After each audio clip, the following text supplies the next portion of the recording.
يا أيها الذين آمنوا اتقوا الله حق تقاته ولا تموتن إلا وأنتم مسلمون يا أيها الناس اتقوا ربكم الذي خلقكم من نفس واحدة وخلق منها زوجها وبث منهما رجالا كثيرا ونساء واتقوا الله الذي تساءلون به والأرحام إن الله كان عليكم رقيبا يا أيها الذين آمنوا اتقوا الله وقولوا قولا سديدا يصلح لكم أعمالكم ويغفر لكم ذنوبكم ومن يطع الله ورسوله فقد فاز فوزا عظيما أما بعد فإن خير الحديث كتاب الله وخير الهدي هدي محمد صلى الله عليه وسلم وشر الأمور محدثاتها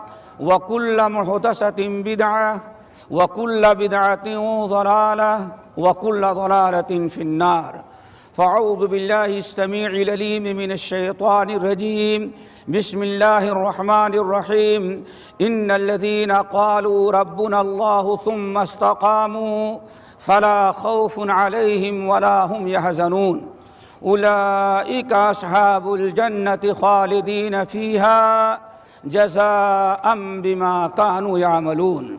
محترم سامعین، بزرگان دین، نوجوان ساتھیوں، دینی ماں اور بہنوں، آج یہ عید الفطر کا دن ہے۔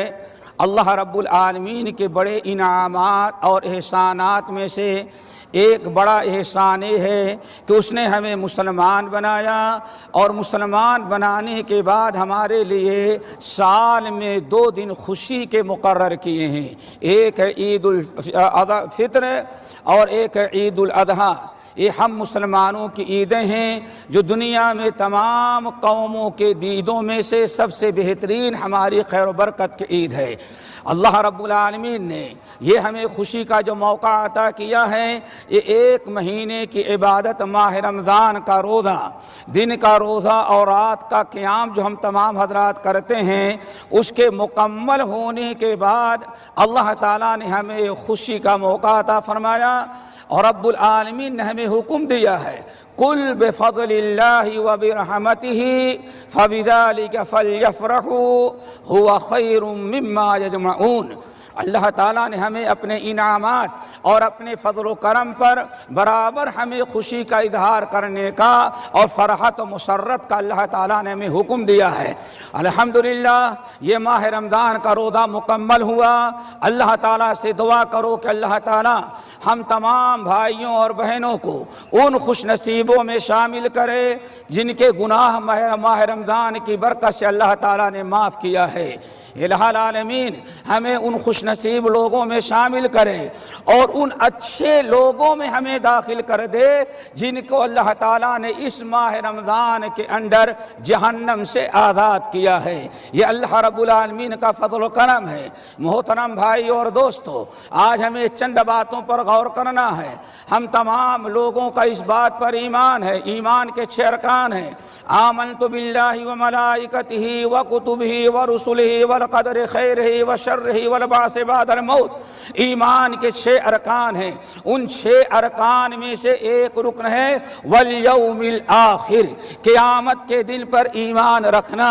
یوم الآخر پر ایمان رکھنے کا مطلب یہ ہے کہ انسان اس بات پر یقین رکھے کہ ہمیں مرنے کے بعد دوبارہ زندہ ہونا ہے، اور پھر قیامت کے دن اللہ تعالیٰ ہمیں جب اٹھائے گا، ہمارے زندگی بھر کے اعمال کو اللہ تعالیٰ دیکھے گا، اور ہمارے اعمال اچھائیاں اور برائیاں دونوں کو وزن کرنے کے لیے ایک میزان قائم کیا جائے گا۔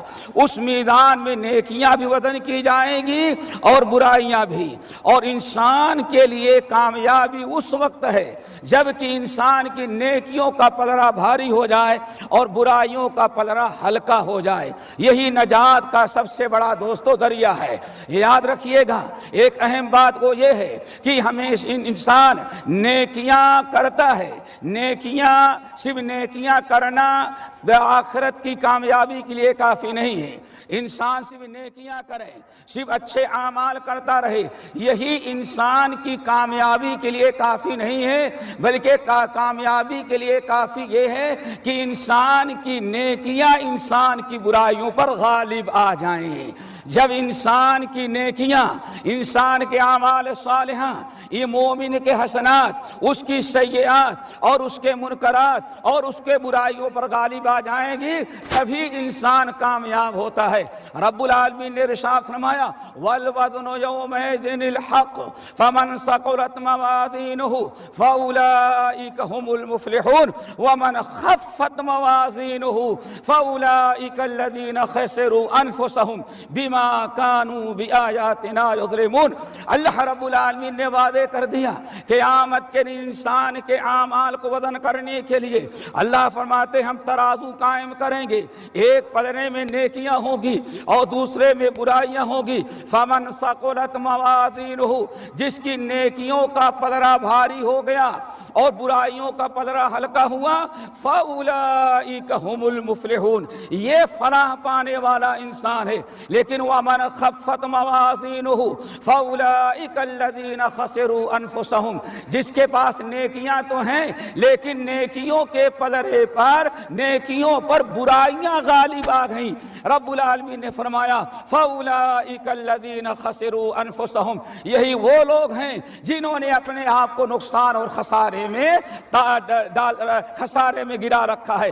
اور اسی طرح سے ہم میں سے تمام بھائیوں کو تقریباً اس آیت یاد ہوگی فَأَمَّا مَنْ ثَقُلَتْ مَوَازِينُهُ فَهُوَ فِي عِيشَةٍ رَاضِيَةٍ وَأَمَّا مَنْ خَفَّتْ مَوَازِينُهُ فَأُمُّهُ هَاوِيَةٌ وَمَا أَدْرَاكَ مَا هِيَهْ۔ اللہ رب العالمین نے ارشاد فرمایا قیامت کے دن نیکیوں کا پلڑا جس کا بھاری ہوا وہ تو جنت میں گیا، اور جس کے برائیوں کا پلڑا بھاری ہو گیا اللہ فرماتے ہیں فَأُمُّهُ هَاوِيَةٌ، وہ جہنم میں گیا۔ ہمارے بھائیوں، میں نے ایک بات آپ حضرات کے سامنے رکھی کہ نجات کے لیے اور آخرت کی فوز و فلاح کے لیے نیکیاں کافی نہیں ہیں، صرف نیکیاں کافی نہیں بلکہ نیکیاں اس وقت کامیاب بنائے گی جبکہ نیکیاں برائیوں پر غالب آ جائیں۔ ذرا ہمارے لیے ایک لمحے فکریہ ہے، ہم میں سے ہر انسان اس بات پر غور کرے کہ آیا ہم رمضان تو گزر گیا، ہمارے پاس نیکیاں زیادہ ہیں یا برائیاں ہیں؟ بس ایک مثال آپ حضرات کے سامنے ہے، آپ ذرا بتائیں آج کے اکثر مسلمان بھائی ایک مہینہ رمضان کی عبادت کرتا ہے تو 11 مہینے اللہ تعالیٰ کی عبادت سے دور رہتا ہے۔ ایک مہینے رمضان میں نمازی بنا اور 11 مہینے بے نمازی رہا، اور ان آنکھوں سے ایک مہینے میں قرآن پاک کی تلاوت کیا اور 11 مہینے ان آنکھوں سے قرآن کی تلاوت تو نہ کیا، دنیا بھر کی ساری برائیاں اپنی آنکھوں سے دیکھتا رہا۔ تو ذرا ہمیں اپنا محاسبہ کرنا ہے، کہیں ایسا نہ ہو ہم رمضان کا روزہ تو کامیابی کے لیے رکھتے ہیں، کہیں ایسا نہ ہو کہ 11 مہینے کی برائیوں پر، کہیں ایسا نہ ہو کہ رمضان کی نیکیاں غالب نہ آ سکیں۔ کامیابی اس وقت ہے جب انسان کی نیکیاں انسان کی برائیوں پر غالب آ جائیں۔ میرے بھائیوں، اسی لیے ہم میں سے ہر انسان اپنے گریباں میں منہ ڈال کر کے جھانکے کہ آخر ذرا بتاؤ وہ کون سا دین ہے، وہ کامیابی کا کون سا طریقہ ہے کہ 11 مہینے انسان دین سے دور رہے اور ایک مہینہ مسلمان بنے، ایک مہینہ قرآن کی تلاوت والا بنے، اور 11 مہینے ان آنکھوں سے فلمیں، ڈرامے، دنیا کی ساری فضول چیزیں دیکھتا رہے۔ اب یہ بتایا نہیں جا سکتا کہ نیکیاں کس کی غالب آئیں گی اور برائیاں کس کی مغلوب ہوں گی۔ اللہ تعالیٰ سے دعا کرو قیامت کے دن حشر کے میدان میں ہم تمام لوگوں کی نیکیاں برائیوں پر غالب آ جائیں۔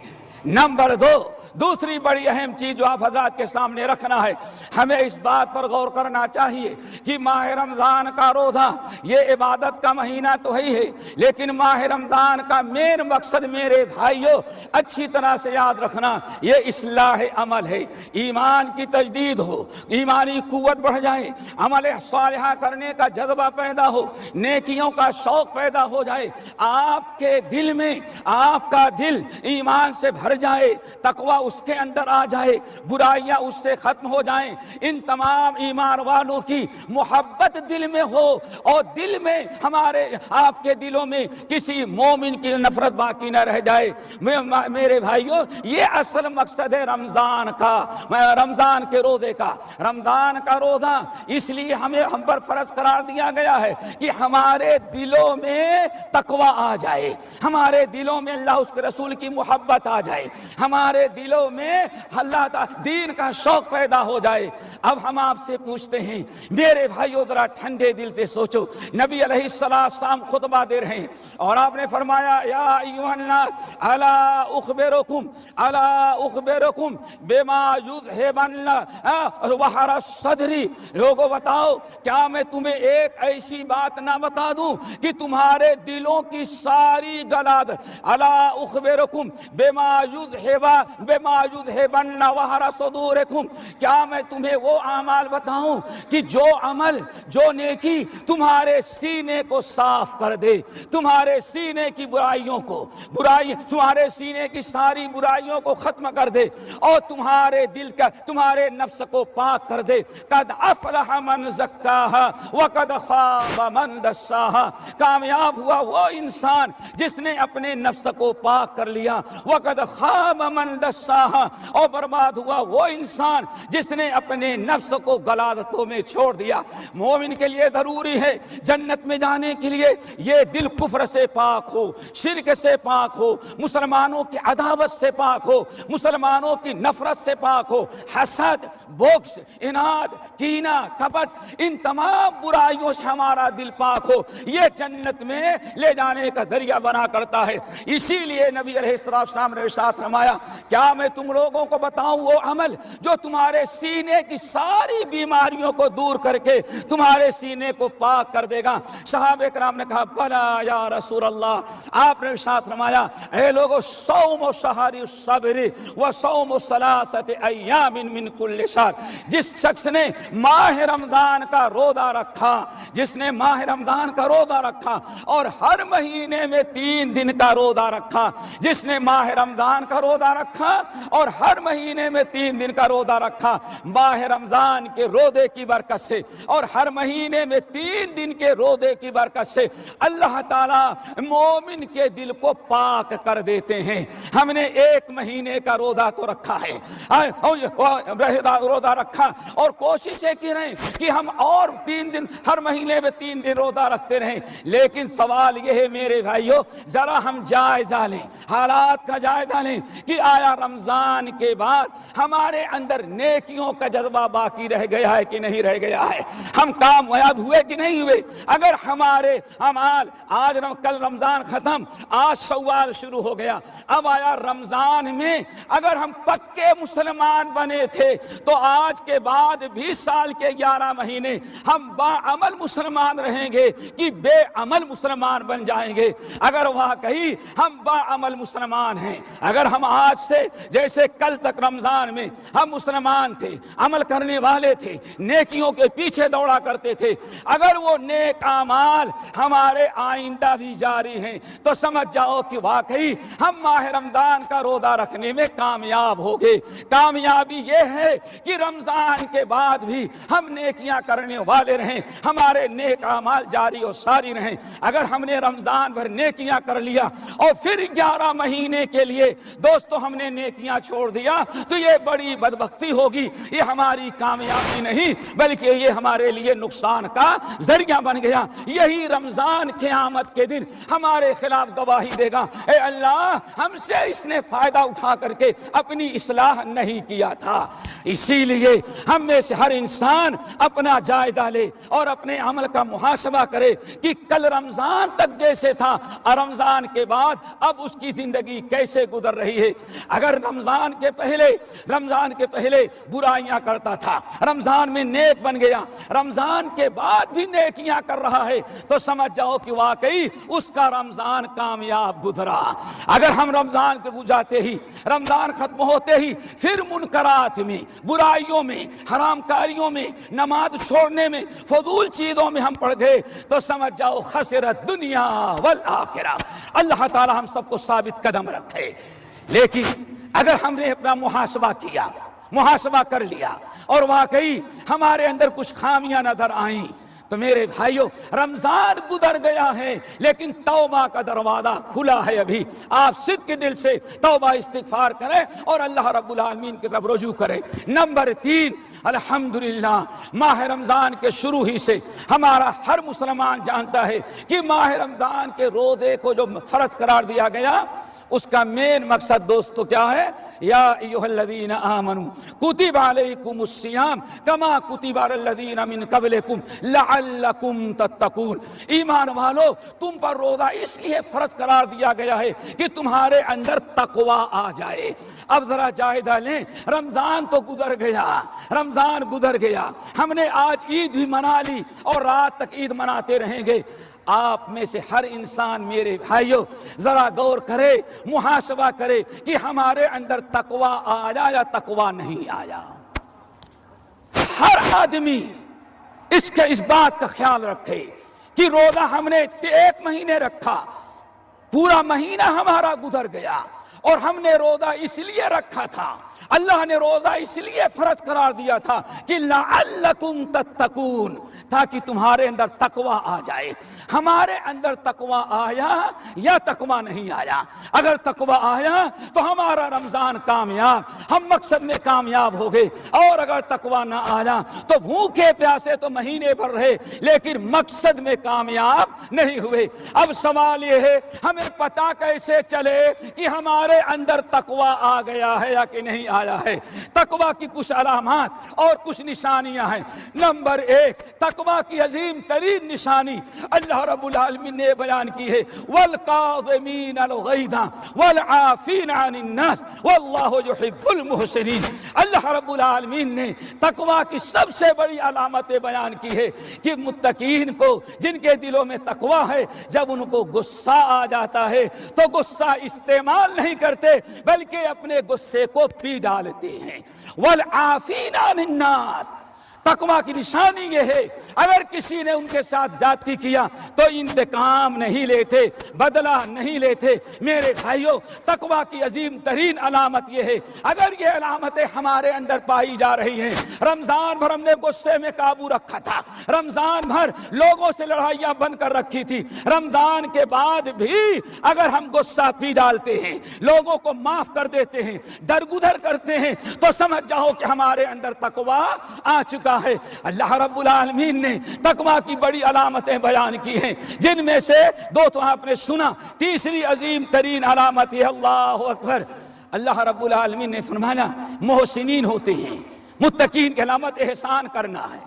اسی طرح سے متقین کی نشانی ہے رات میں تہجد کی نماز پڑھنا ہے، توبہ استغفار کرنا ہے، اللہ تعالیٰ کے راستے میں خرچ کرنا ہے، شریعت کی پابندی کرنا ہے۔ یہ ہے متقین کی علامت و نشانیاں۔ اور قرآن پاک دوسری سورۃ البقرہ کے ابتدا میں اللہ رب العالمین نے ھدی للمتقین کی تفسیر بیان کرتے ہوئے فرمایا وَيُقِيمُونَ الصَّلَاةَ، متقین کی علامت یہ ہے کہ وہ نماز کی پابندی کیا کرتے ہیں۔ میرے بھائیوں، کل رمضان ختم ہو گیا، اگر آج سے مسلمان نماز سے دور ہو گیا تو سمجھ جاؤ کہ واقعی تقوی اس کے اندر پیدا نہ ہو سکا۔ اگر اس نے نماز کو چھوڑ دیا، نماز کو ترک کر دیا، تو روزہ تو رکھا 1 مہینے کا لیکن تقوی نہ حاصل ہو سکا۔ اس کا روزہ جو ہے جس مقصد کے لیے روزہ رکھتا تھا، اس روزے مقصد میں کامیابی نہ ہوئی۔ اللہ تعالی ہم تمام لوگوں کے دلوں میں تقوی پیدا کر دے، اللہ ہمارے اندر اخلاص پیدا کر لے۔ تقوی، ایمان، اخلاص، زہد، یہ ساری چیزیں اللہ ہمارے اندر پیدا کر دے جو آخرت میں ہماری کامیابی کا ذریعہ بنتی ہیں۔ اقول قولی ھذا واستغفر اللہ من کل ذنب واتوب الیہ۔ الحمدللہ وکفا وسلام علی عبادہ الذین اصطفیٰ اما بعد۔ ساتھیو، چوتھی اور آخری چیز وہ بھی بڑی اہم ہے، وہ بھی یاد رکھو بڑے اختصار کے ساتھ۔ ہمیں سوچنا ہے کہ ہماری عبادات، ہمارے روزے، ہماری نماز کب کامیاب ہوگی۔ ان الذین قالوا ربنا اللہ ثم استقاموا، جن لوگوں نے کہا ہمارا رب اللہ ہے پھر اسی پر وہ ڈٹے رہے تو اللہ تعالیٰ کے ہاں کامیابی ہے، اللہ رب العالمین کے ہاں۔ اولئک اصحاب الجنت، یہ ہے جو جنت میں جانے والے لوگ ہیں۔ استقامت ہمارے اندر آنی چاہیے۔ اسی طرح سے ایک چوتھی اہم چیز یہ بھی ہے کہ آپ نے جو محنت کر کے مہینے بھر روزہ رکھا ہے اور آپ نے تراویح کی نماز پڑھی ہے، قیام کیا ہے، بڑی نیکیاں کی ہیں، میرے بھائیو ضرورت ہے ان اعمال کو بچائیں، یہ اعمال آپ کے باطل نہ ہو جائیں۔ اعمال باطل کیسے؟ اعمال دو طرح سے باطل ہوتے ہیں۔ نمبر ایک طریقہ تو یہ ہے کہ آپ نے غیر اللہ کا حق نہ ادا، حقوق العباد نہ ادا کیا، آپ نے لوگوں کو گالی دیا، لوگوں پر ظلم کیا، لوگوں پر زیادتی کیا، لوگوں کا حق دبا لیا، تو آپ کی عبادتیں جو ہیں قیامت کے دن سب ان کو اٹھا کر کے دے دی جائیں، اور عبادت آپ کریں، نیکیاں آپ کی ہوں، لیکن فائدہ کوئی دوسرا اٹھائے۔ نمبر دو، نیکیاں کیسے برباد ہوتی ہیں؟ رب العالمین نے ارشاد فرمایا یا ایھا الذین آمنوا اطیعوا اللہ واطیعوا الرسول ولا تبطلوا اعمالکم، ایمان والو تم اللہ کی اطاعت کرو، رسول کی اطاعت کرو،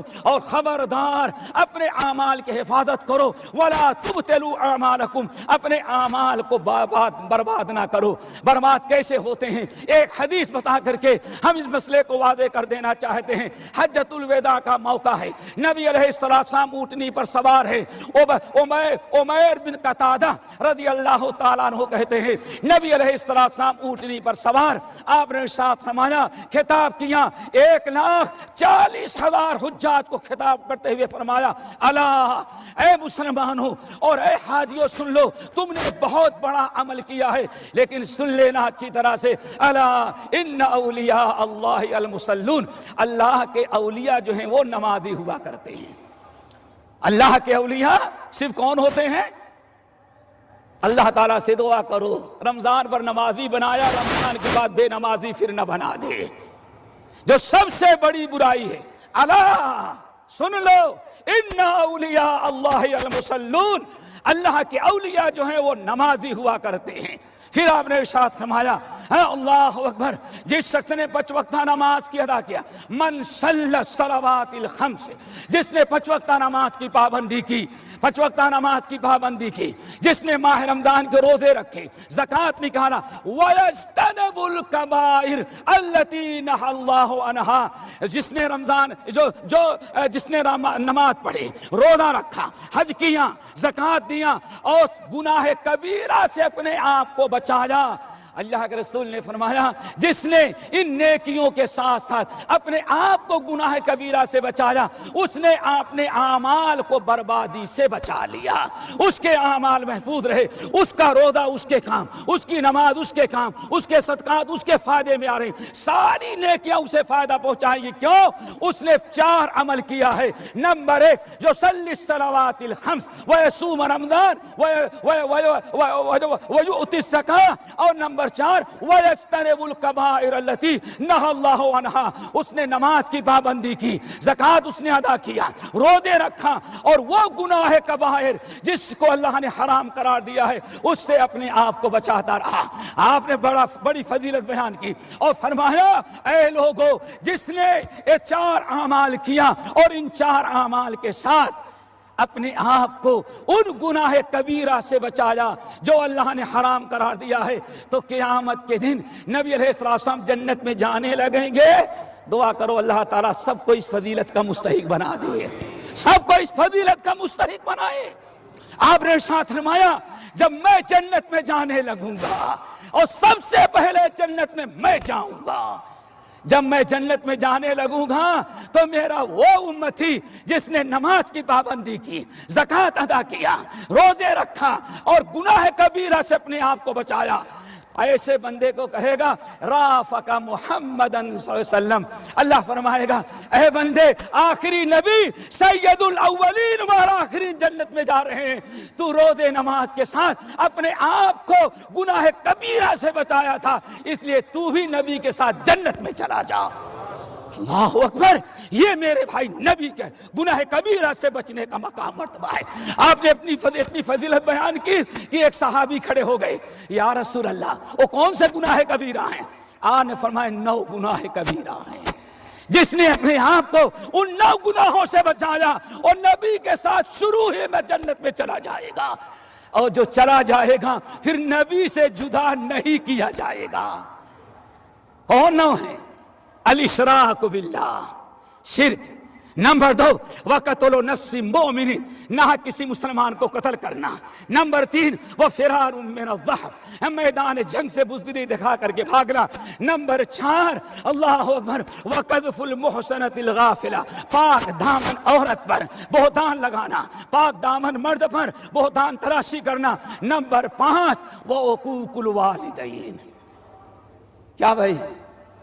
وعقوق ماں باپ کی نافرمانی سے بچو، ماں باپ کا دل نہ دکھاؤ، ماں باپ کو جس نے دل دکھایا، ماں باپ کی جس نے نافرمانی کیا، آپ نے اعلان کیا ثلاثۃ لا ينفع معهن عمل، 3 گناہ ایسے ہیں جو امتی یہ 3 برائیاں کر کے آیا، قیامت کی دن اس کی کوئی نیکی اسے کام نہیں دے سکتی، کوئی نیکی اسے فائدہ نہیں پہنچا سکتی۔ نمبر 1 شرک، نمبر 2 ماں باپ کی نافرمانی کرنے والا۔ اللہ تعالیٰ سب کو ماں باپ کا فرما بردار بنائے، ماں باپ کی نافرمانی سے بچو، ماں باپ کا دل نہ دکھاؤ۔ آپ نے ارشاد فرمایا جو گناہ وہ حقوق الوالدین۔ اللہ اکبر، نبی علیہ السلام خطبہ دے رہے ہیں، صحیح مسلم کی حدیث، رگم انفو رگم انفو رگم انفو، اے لوگو اس کی ناک کھٹ گئی، وہ برباد ہو گیا، ہلاک ہو گیا، ہلاک ہو گیا۔ کون یا رسول اللہ؟ آپ نے فرمایا من ادرک والدیہ او احدہما، جس نے ماں باپ دونوں کو یا بڑھاپے میں کسی ایک کو پایا پھر بھی اس کی مغفرت نہ ہوئی اور جنت میں نہ جا سکا۔ یہ گناہ کبیرہ، ماں باپ کی نافرمانی ایسا گناہ ہے کہ اس گناہ کے ہوتے ہی انسان کا کوئی عمل اللہ قبول نہیں کرتا۔ اللہ اکبر، سنن ترمذی، ابن ماجہ، احمد بن حنبل کی حدیث ہے، اللہ حضرت عائشہ کہتی ہیں اللہ کے رسول لیٹے ہوئے ہیں اور نیند آئی ہے، خراٹے کی آواز بھی آ رہی ہے اور میں بازو میں بیٹھی ہوئی تھی، اچانک آپ ہنستے ہوئے اٹھ کر کے بیٹھ گئے، ضحک النبی ثم جلس، ہنسے اور ہنستے ہوئے بیٹھ گئے۔ ہم نے کہا فداک ابی و امی یا رسول اللہ، میرے باپ قربان ہو، آپ کیوں ہنس دیے؟ آپ نے فرمایا عائشہ میں خواب میں تھا، میرے رب نے مجھے جنت میں پہنچایا، سمعت قراءۃ تسمع فیہا، لیکن بڑا عجیب و غریب منظر دیکھا، میرے رب نے مجھے جنت میں داخل کیا تو میں نے دیکھا جنت میں سارے جنتی، سارے فرشتے، ملائکۃ المقربون، سب کے سب ایک آدمی قرآن کی تلاوت کر رہا ہے، سارے فرشتے اس کی تلاوت قرآن سن رہے ہیں۔ میں نے کہا یا رسول اللہ وہ کون تھا؟ اللہ کے رسول نے فرمایا عائشہ میں نے بھی رب سے پوچھا وہ کون ہے؟ کون خوش نصیب جس کی تلاوت قرآن فرشتے سنے، جس کی تلاوت قرآن جنت کے داروغے سنے، جس کی تلاوت قرآن حملۃ العرش سنے، ملائکۃ المقربون، کون خوش نصیب ہے؟ آپ نے فرمایا عائشہ میرے رب نے بتایا وہ 9 آدمی جس کی تلاوت قرآن ہو رہی ہے وہ آپ کا امتی ہے، مدینہ طیبہ میں اندر فلاں گلی میں رہتا ہے، اس کا نام نعمان بن حارثہ ہے، نعمان بن حارثہ ہے۔ میں نے کہا الہ العالمین بہت ہمارے امتی ہیں لیکن ایک ہی امتی کی قرات کیوں سنی جا رہی ہے؟ اللہ کے رسول نے فرمایا میرے رب نے جواب دیا کان ابر الناس بامہ، اس کو یہ مقام اس لیے حاصل ہے کہ زندگی میں اس نے ماں باپ کا دل نہیں دکھایا ہے، ماں باپ کی نافرمانی نہیں کیا ہے، ماں باپ کا فرما بردار تھا، پھر آپ نے ارشاد فرمایا لوگوں سن لو، کذالکم البر، کذالکم البر، کذالکم البر، ماں باپ کی فرما برداری اور ماں باپ کے ساتھ بھلائی کرنے کا یہی بدلہ اللہ دیا کرتا ہے۔ اللہ تعالیٰ سے دعا کرو ہمارے اندر ماں باپ کی خدمت کا جذبہ پیدا کر لے۔ پھر آپ نے ارشاد فرمایا وہ 9 گناہ جو انسان ان سے بچا تو نبی کے ساتھ جنت میں گیا، ان میں اکل الربا و اکل مال یتامہ، سود کھانا، سود کھانے سے بچا، یتیموں کا مال کھانے سے بچا۔ اللہ تعالیٰ سے دعا کرو ہمیں ان تمام برائیوں سے وہ بچا لے۔ ہمیں جہاں اللہ نے اپنی عبادت کی توفیق دی ہے وہی اللہ ہمیں گناہ کبائر سے بھی بچنے کی توفیق نصیب فرمائے۔ آخر میں ایک اور بات بڑے دکھ کے ساتھ کہیں گے آپ سے، میرے بھائیوں اللہ کا فضل و کرم ہے، دیکھا الحمدللہ جہاں تک نگاہ جا رہی ہے پبلک ہی پبلک نظر آ رہی ہے۔ یہ کس چیز کی برکت ہے؟ پہلے تو اللہ کا فضل و کرم، دوسرے اس ملک میں امن و امن کی برکت ہے۔ اس ملک میں خلیج میں خصوصاً دولت الامارات العربیۃ المتحدہ میں یہ امن و امان کی برکت ہے، امن و امان کی برکت ہے، اور امن و امان یہ بہت بڑی اللہ تعالیٰ کی نعمت ہے۔ اسی لیے ہم تمام اپنے حکام رئیس الدولہ سے لے کر کے حاکم شارقہ شیخ سلطان حفظہ اللہ کے حق میں دعائیں کرتے ہیں اللہ ان لوگوں سے وہ ایسے ہی کام لیتا رہے جس کی برکت سے اس ملک کا امن و امان برقرار رہے، اس ملک کا امن و امان برقرار رہے، ورنہ آج فتنے کا زمانہ ہے۔ یاد رکھو امن و امان کی نعمت ہے، اللہ نے آپ کو امن و امان دیا ہے، یہ ایمان کی برکت، اسلام کی برکت، ہمارے حکام کی برکت، رئیس الدولہ کی برکت، حاکم شارقہ شیخ سلطان حفظہ اللہ اور ان کے ساتھیوں کی برکت ہے الحمدللہ، جن کی وجہ سے ہر قسم کے فتنے سے دوستو آج موجود ہے۔ اس لیے ہر ایک بات یاد رکھیے گا، اس ملک کے خلاف امن و امان کے خلاف اگر کوئی واٹس ایپ پر کوئی بھیجے نہیں فلاں جگہ یہ ہو گیا، یقین نہ کیجئے گا۔ اگر کوئی خبر شائع کرے فلاں جگہ یہ ہو گیا، آپ اس پر بھروسہ نہ کریں، الحمدللہ ہو گیا، کیا ہوا؟ اس کے ذمہ دار ہمارے ہاں موجود ہیں، ہماری ڈیفنس ہے، ہمارا محکمہ شرطہ ہے، قیادت عامہ ہے، ہمارے علماء ہیں، ہمارے سربراہ ہیں، یہ ساری چیزوں کی ہم سے زیادہ خبر رکھتے ہیں۔ آپ جھوٹی خبروں میں آنے کے بجائے، فتنہ فساد پھیلانے کے بجائے امن و امان کو برقرار رکھیں۔ اگر کوئی چیز آپ نے سنی یا دیکھی، شک ہوا تو آپ شرطے کو بتائیں، قیادت عامہ کو بتائیں، آپ لوگ مسئولین کو بتائیں تاکہ اس کا صحیح حل ادا کر سکیں۔ اللہ تعالیٰ سے دعا کرو الہ العالمین ہمیں متقی پرہیزگار بنائے، نیک و صالح بنائے، اور جو ہم نے رمضان میں عبادتیں کی ہیں اللہ ان کو قبول فرما لے، اللہ ان لوگوں میں شامل کرے جن کو آپ نے جہنم سے آزاد کیا ہے، اللہ بار بار یہ خوشی کا موقع عطا فرما۔ اللہ تعالیٰ کے شکر گزاری کے بعد ہم حاکم شارقہ کے شکر گزار ہیں اور دائرۃ الشعور الاسلامیہ کے بڑے شکر گزار ہیں جنہوں نے ہم اردو دھاں کے لیے یہ موقع عطا فرمایا کہ اردو میں عید کا خطبہ دیا جائے، ہم کچھ سنائیں، سمجھیں، سمجھائیں، اور الحمدللہ اسی کی برکت ہے کہ یہاں سے لے کر کے جہاں تک نگاہ جا رہی ہے آج اردو کے خطبے کی برکت ہے الحمدللہ، چاروں طرف آدمی ہی آدمی نظر آ رہے ہیں، آج کوئی اور مخلوق نظر ہمیں نہیں آ رہی ہے۔ اللہ تعالیٰ سے دعا کرو یہ چیز باقی رکھے اور ہمارے جس ملک میں ہمیں اس کا امن و امان برقرار رکھے۔ میرے بھائیوں دنیا کا سب سے بڑا مجرم وہ ہے جو پیٹ پر بم باندھتا ہے اور عیدگاہ میں آتا ہے معصومین کو ختم کر دیتا ہے۔ سب سے بڑا فسادی، سب سے بڑا مجرم، سب سے بڑا اسلام کا دشمن وہ ہے جو مسجدوں میں آ کر کے بے قصوروں کو ختم کیا کرتا ہے۔ سب سے بڑا مجرم وہ ہے جو مارکیٹ کے اندر آ کر کے، چیک پوسٹ پر آ کر کے، پارکنگ کے اندر آ کر کے مسلمانوں کو نقصان پہنچاتا ہے اور اپنی جان بھی دے کر کے جہنم میں سیدھے جا رہا ہے۔ یہ چیزیں بری ہیں، سب سے بدترین ہے۔ ایسا کرنے والا اللہ کا بھی دشمن ہے، اسلام کا بھی دشمن ہے، مسلمانوں کا بھی دشمن ہے، اور ہم کہتے ہیں اپنے نفس کا بھی وہ دشمن ہے۔ اللہ تعالیٰ عمل کی توفیق نصیب فرمائے۔ اللہ ہم سب کو موحد بنا، متبع سنت بنا، نیک و صالح بنا۔